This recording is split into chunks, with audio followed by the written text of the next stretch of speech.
Bom dia, seus lindos! Juro solenemente não fazer nada de bom. Começa agora mais um vídeo e o tema do assunto de hoje é por que tanto brasileiro está indo trabalhar na Europa? Aliás, não só na Europa, no mundo todo.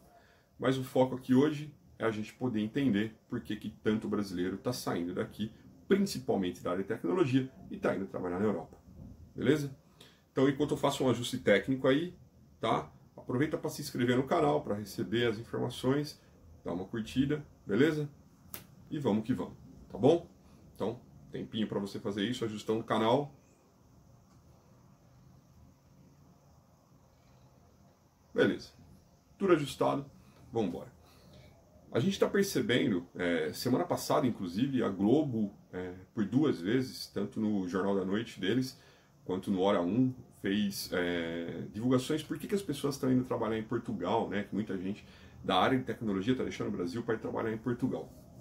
E hoje, o Estadão e o jornal Valor Negócio também fez uma reportagem falando dos brasileiros de tecnologia que estão deixando o país para ir trabalhar na Europa, né?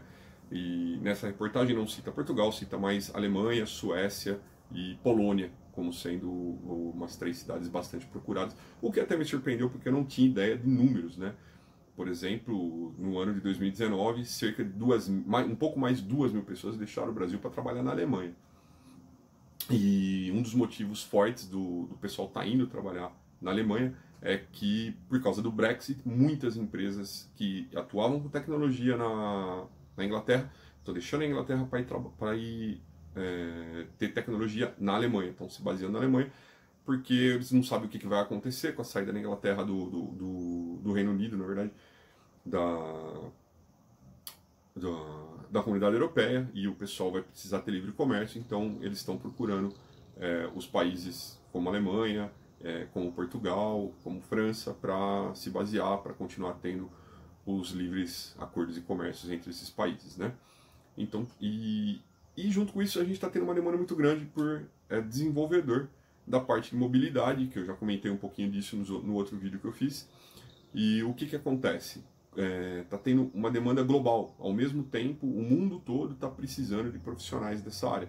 Back-end, front-end, DevOps, Scrum, profissional de UX, que são essa galerinha que está trabalhando com a parte de Java, PHP, .NET, são os desenvolvedores dos aplicativos. Então isso aconteceu no mundo ao mesmo tempo, né?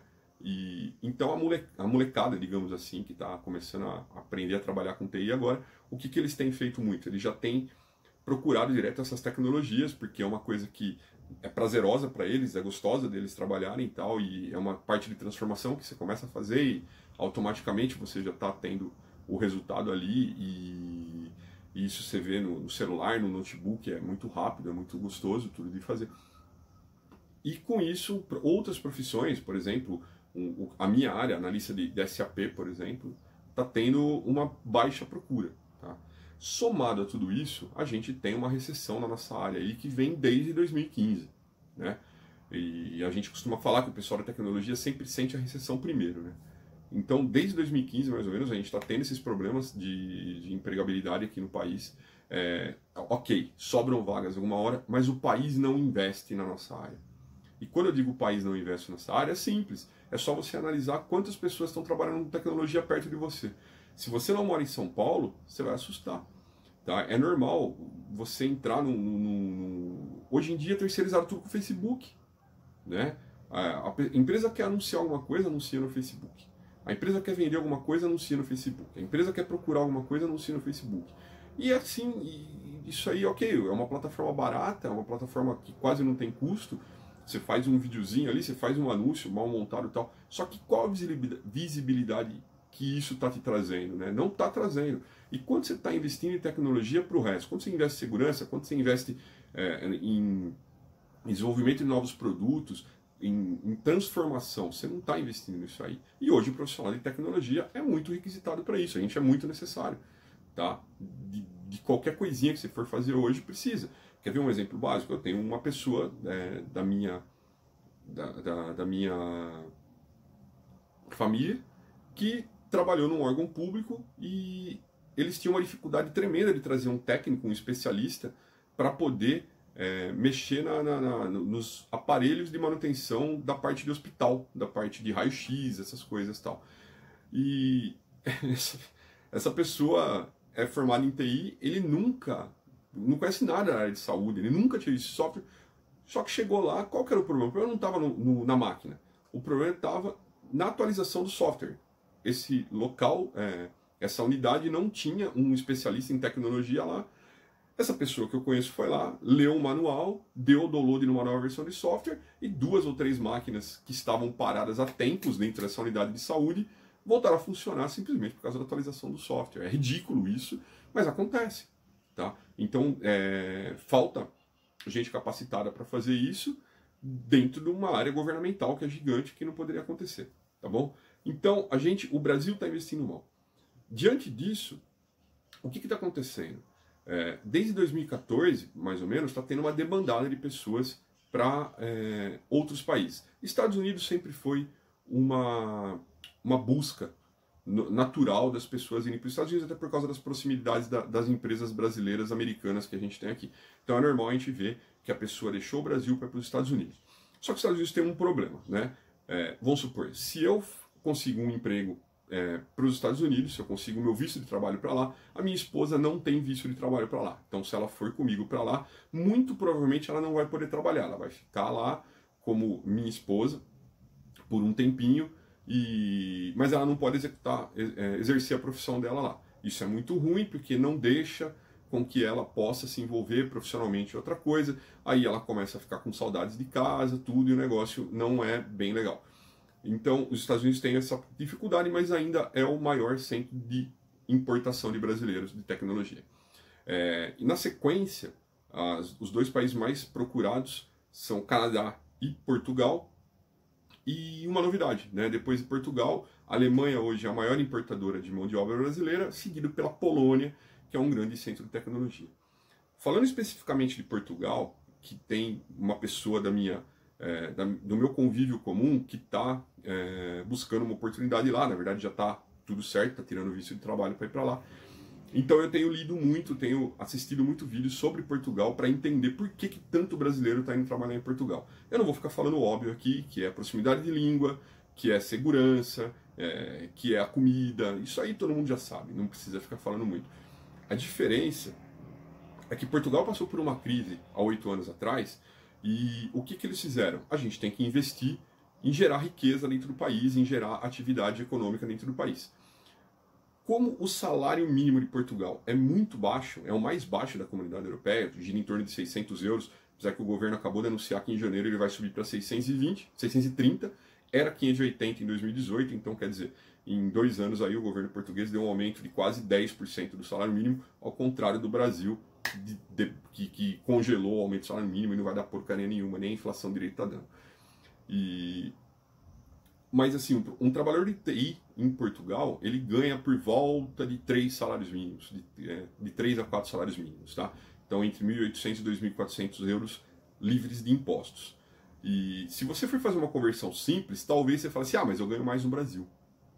Realmente, né? A diferença é o que isso te dá o poder de compra. Então, mais para frente eu vou falar 3 links para vocês darem uma analisada melhor, que são pessoas que estão vivendo lá e fazem algumas atividades de comparar o poder de compra, né, em relação ao salário, o que você consegue com tanto, o que você não consegue. E eu vou postar aqui daqui a pouco, vai estar aqui embaixo na descrição, né, e no finalzinho eu falo o nome dessas 3 empresas aí, desses 3 links do YouTube. Então isso está acontecendo muito forte, e aí o que tem a tal da modinha, né, o que é? O primeiro que vai embora puxa fila, e vai levando. Então, por exemplo, eu estou num grupo de WhatsApp hoje, que é SAP Europa, né? Tem mais de 300 pessoas nesse grupo. Metade dessas pessoas estão vivendo na Europa, a outra metade está procurando uma possibilidade de trabalhar na Europa, ou apenas ter curiosidade de trabalhar lá. Mas a gente percebe que eles estão se conversando muito e tal, e toda hora tá tendo gente um puxando o outro. Você entra no grupo, o pessoal já vem perguntar, Adriano, você tá aqui já? Você tá em Lisboa? Não sei o quê? Cara, tem uma vaga aqui e tal. Que é uma coisa que não está acontecendo no Brasil, né? E lá é simples, as regras para você trabalhar, elas acontecem de uma maneira muito simples. Você Tem, por exemplo, em Portugal você tem duas maneiras de trabalhar. Você pode ser o contratado efetivo ou você pode trabalhar via recibos verdes, né? Recibos verdes é como se fosse um microempresário aqui no Brasil. A diferença é que você não pode trabalhar o tempo todo como recibos verdes. Vai chegar no momento que você vai ter que ser um contrato efetivo, tá? Então você entra como recibos verdes porque você recebe uma proposta de trabalho e é um período que o governo de Portugal te dá para você conseguir tirar o visto de trabalho, que pode ser um D2 ou, em casos de atividades altamente qualificadas, um visto de trabalho D3. E aí que vem a vantagem de você estar trabalhando em Portugal. Se eu consigo um visto D2 ou D3, então assim, eu posso conseguir um visto direto aqui no Brasil. Entrei em negócio e tal, via LinkedIn, conversei com uma empresa, a empresa me convida para trabalhar para lá, ela manda uma proposta, hoje está em torno de 40 dias. O governo português acabou de aprovar uma lei nova para importação de serviços de brasileiros para a área de tecnologia. Eles estão fazendo essa facilidade de liberação do visto. Então você já sai do Brasil com um contrato de trabalho de pelo menos um ano, com todas as cláusulas já específicas, se você vai começar trabalhando com recibo verde, se você já vai conseguir trabalhar como empregado CLT, né, digamos, próximo de CLT, quanto que você vai ganhar livre de impostos, se você vai ter uma ajuda de custo para alimentação, se você vai ter um plano médico, e o plano médico em Portugal, a saúde pública em Portugal é muito boa, tá? Tem vídeos dessa galerinha que eu vou postar aqui depois explicando isso aí. E a minha esposa tem a possibilidade de fazer uma atividade chamada reagrupamento familiar. Então, o que é o reagrupamento? Ela consegue, sendo acompanhante minha, ter o visto para trabalhar na Europa também. Então isso facilita, porque ela não vai ficar, ela tem a opção de poder trabalhar, de exercer a profissão dela, né? E isso vai facilitar no dia a dia dela conhecer novas pessoas, de estar trabalhando e não vai ficar naquela vida só dentro de casa, que é muito ruim de uma pessoa que viaja acompanhando. Então essa é a parte positiva de Portugal, que já ajuda de começo, sem contar todos os restos que a gente está falando, né? E aí acaba que a pessoa vai para lá e aí ela conhece outras pessoas aqui. Abre uma oportunidade de trabalho. Quantos portugueses eu conheço? Eu conheço 2, né? Vivendo lá, que eu trabalhei com eles, conheço 2. Quantos brasileiros na minha área eu conheço? 2.000. Então, sempre que tiver uma oportunidade de trabalho, e como a demanda lá está muito baixa, está muito alta, mas a quantidade de profissionais lá também é baixa, a gente sempre vai indicar alguém daqui. E aí um vai, puxa o outro, tal. É óbvio que nem todo mundo gosta, é óbvio que nem todo mundo tem interesse, é óbvio que nem todo mundo se adequa, mas aqueles que se adequam acabam ficando por lá e vai fazendo a fininha, vai puxando gente cada vez mais para lá. Com isso, está acontecendo um problema aqui no país, que é: cadê os profissionais de TI que tinham disponíveis até outro dia? Óbvio, as empresas estão querendo abaixar o custo, estão querendo abaixar o salário, estão congelando investimento, congelando o projeto. Com isso tudo, está cheio de gente desempregada. Cara, quem precisa pagar a conta vai procurar o que fazer. Não tem como, tá? Então, tem muita gente abandonando a profissão, tem muita gente virando motorista de aplicativo, tem gente abrindo seu negócio próprio e tem gente procurando o local que estão querendo eles. Só que volta no começo do vídeo que eu falei que o Brasil é um país completamente atrasado em tecnologia. Então, se eu quero aprender alguma coisa, se eu quero colocar todo o meu potencial para frente, muito provavelmente eu vou procurar um lugar que me aceite, tá? Então, a Europa está sendo um lugar assim. A Europa, assim como Portugal, Alemanha, França, Espanha, também libera o visto para o acompanhante. A Suécia está sendo uma empresa que está começando a contratar muito brasileiro. Nesse ano de 2019, pouco mais de 400 pessoas tiveram visto de trabalho aprovado para trabalhar na Suécia. E tudo isso vem daquela parte que o pessoal falava para a gente assim: vocês precisam melhorar, vocês precisam aprender inglês, vocês precisam aprender novas tecnologias, vocês precisam se espelhar nos europeus, nos indianos e nos americanos na maneira de trabalhar. Ok, a gente fez isso. Nós, profissionais, procuramos essa informação. E as empresas fizeram isso? Principalmente as empresas de consultoria. Não. Continua naquele modelo arcaico de contratação, de querer explorar ao máximo a gente. Os salários que a gente recebia há 10 anos atrás, os caras estão pagando pra gente hoje 30%, 40%, em alguns casos 50% menos. Cada vez estão querendo contratar pessoas com cargos menores de júnior e de pleno, mas com conhecimento de sênior, né? E tem aquela política ainda de achar que qualquer pessoa que passou dos 40 anos de idade aqui no Brasil é uma pessoa já em fase de queda de profissional. Quer dizer, você pega toda a bagagem que essa pessoa tem, toda a experiência que essa pessoa tem, todo o dia a dia que ela já teve, os percalços que ela conseguiu resolver e joga na lata de lixo, simplesmente porque que fazem isso? Para baixar o salário da gente. Essa é uma realidade. Então, tem muito gerente de projeto que quer contratar gente mais barata e começa a fazer esse discursinho. Cola para alguns, só que em outros momentos tem gente que não vai aceitar isso e está indo embora. Então isso está acontecendo muito forte no Brasil. E eu vejo esses cenários aumentar ainda mais em 2020, porque eu não estou vendo uma melhora no quadro aqui, e lá fora o pessoal está percebendo que a nossa mão de obra está sendo muito bem-vinda. O Brasil está indo na contramão do que a Europa fez, né? A Europa também contratou muita gente da Ásia para trabalhar lá, jogou muita coisa na nuvem, terceirizou muita coisa com eles, só que aí eles perceberam que esse tipo de profissional era necessário para eles, porque a riqueza desses caras estava saindo da Europa, a geração de emprego e renda, a geração de riqueza, a geração de receita estava saindo da Europa e migrando para a Ásia. Isso não é interessante para nenhum governo, tá? Então o que eles fizeram agora? Eles inverteram a situação. Eles estão, estão procurando Polônia, República Tcheca, Portugal, que são países que que pagam menos, mas mesmo assim a riqueza está ficando lá, né? E ao mesmo tempo eles estão investindo em outras coisas, por exemplo, turismo. Já que está todo mundo falando inglês e outras línguas lá em Portugal, a gente vê que uma demanda por turismo está muito grande. E se tem turismo, você tem que fazer divulgação de site, divulgação de aplicativo, facilidades de você se comunicar, e aí o profissional de TI acaba entrando nisso aí também, tá? Então isso que eu estou vendo como grande mudança. Eu vou falar rapidinho aqui, que o vídeo já está passando muito tempo, mas é um assunto que demanda muito tempo. Para você que está buscando por uma posição em Portugal, 3 dicas valiosas para você aí analisar.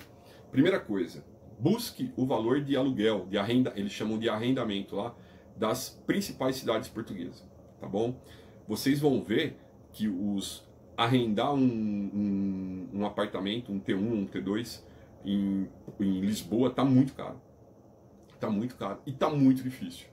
Como o turismo está muito forte por lá, tem muita gente migrando da Europa para ir viver em Portugal. Então, e como Portugal é um país barato, o pessoal pega o dinheirinho que tem aqui e investe em Portugal. Então, assim, tá tendo muita gente fazendo isso para alugar casas e apartamentos pelo Airbnb.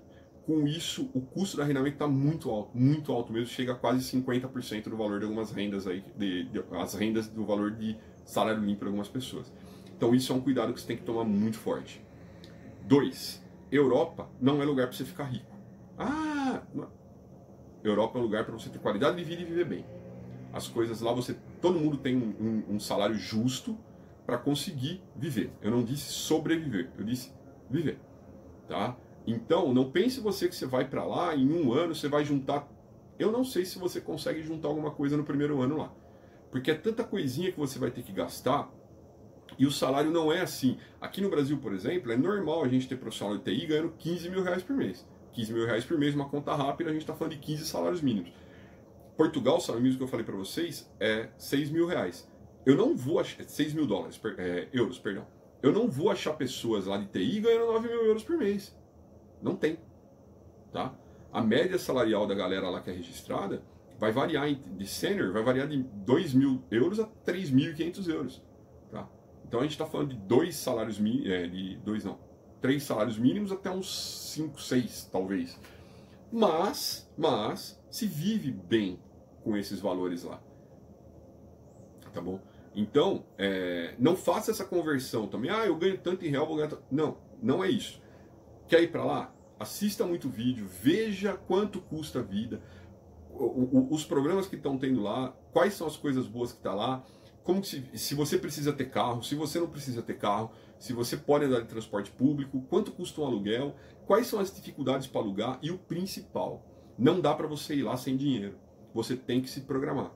O custo de vida em Portugal hoje, ele gira em torno de, vamos supor, uma pessoa casada sem filhos, vivendo razoável uns 1.000 euros mês e vivendo bem uns 1.500 euros mês, 1.500, 1.400 euros. 1.500, 1.400 euros em Portugal você vive muito bem, inclusive pagando um aluguel de um lugar razoável, tá? Então quer dizer que se eu for para lá com 3 mil euros no bolso, tá tudo certo? Não é isso não. Portugal, as regras de arrendamento deles lá exigem no mínimo 2 pagamentos antecipados de aluguel e mais 1/3 de caução. Que significa assim, se no final de um ano tudo deu certo, você pagou tudo certinho, não destruiu nada, eles devolvem esse valor. Só que eles pedem isso já no primeiro mês. Então você vai ter que pagar, vamos supor, eu aluguei um apartamento em Cascais por 800 euros. Provavelmente você vai ter que pagar o mês, mais 2 aluguéis, são 2.400 euros, mais 1 de caução, 3.200. Tá? Então, isso só no aluguel. E no segundo mês, não pensa você que fala assim, eu já paguei 2 antecipados. Não. Não. Você vai ter que pagar o segundo mês, porque esses 2 que você antecipou é o 12º e o 11º aluguel. Então você só vai ter isso de retorno lá no final do seu contrato. Tá? Então isso é uma coisa que você tem que tomar muito cuidado quando você for para lá, porque você vai precisar fazer uma economia muito boa para se mudar para lá. Senão você corre o risco de se estrepar e passar fome, passar um monte de coisa lá. Tá bom? Essa é a dica mais valiosa. Dê uma olhada em quanto você vai precisar gastar. Assista vídeos. Veja quem já foi para lá e as dificuldades que essas pessoas passaram para você ter uma ideia. Para fechar, eu vou colocar aqui 3 canais que eu acho muito bons, com muita informação, que é para você assistir. Eu vou deixar na descrição os canais aqui também depois. Beleza? O canal número 1 é um casal de Natal, pessoal do Portugal Diário. O tio Michael é espetacular os vídeos deles. Eles têm vídeos todos os dias, às 6 horas da tarde no Brasil e às 9 horas no horário de Portugal. É muito legal, ele tem um trabalho muito bom. O tio Michael já passou por uma pancada de coisa lá, a esposa dele fugiu, o nome dela, 1000 desculpas. Eu sei que ele chama ela de B. E ele já trabalha de motorista de aplicativo, ela já trabalhou em fábrica e eles descrevem toda a rotina deles lá. Hoje, pelo que eu entendi, eles vivem no YouTube, tá? Só fazem vídeo, estão fazendo isso aí. Não sei se o tio Michael está fazendo mais uma coisa, mas ele já trabalhou de Uber Eats, de um monte de coisa, já teve vários carros e tal. E os vídeos deles são muito legais. Tem alguns vídeos comerciais e tem vídeos com dicas muito bala. O segundo canal que eu gosto demais é o canal Maximizar, do Max e da sua linda esposa Lídia. Eles inclusive estão dando palestra, deram palestra no Rio de Janeiro, deram palestra em Santos e tal. O canal deles é muito bom. Eles são muito organizados financeiramente. Eles têm dicas espetaculares. Assista os vídeos dele para você ter uma noção muito boa.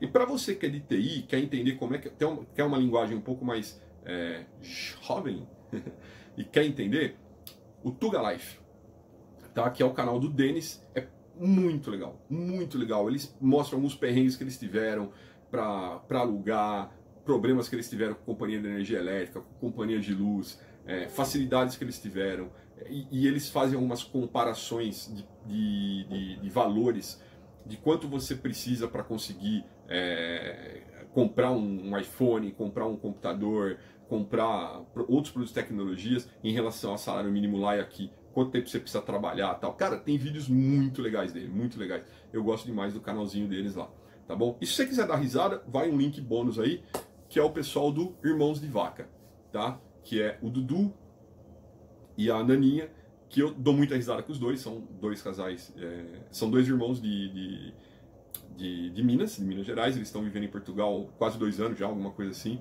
Eu dou muita risada com o vídeo deles, é um vídeo... Eles são muito engraçados, tá? Então essa vai a informação bônus. Tá bom, gente? Então, se tiver mais uma dúvida, deixa aí nos comentários aí, vamos falando. Espero que você tenha gostado do vídeo, tá bom? Boa semana para todo mundo aí. Mal feito, feito.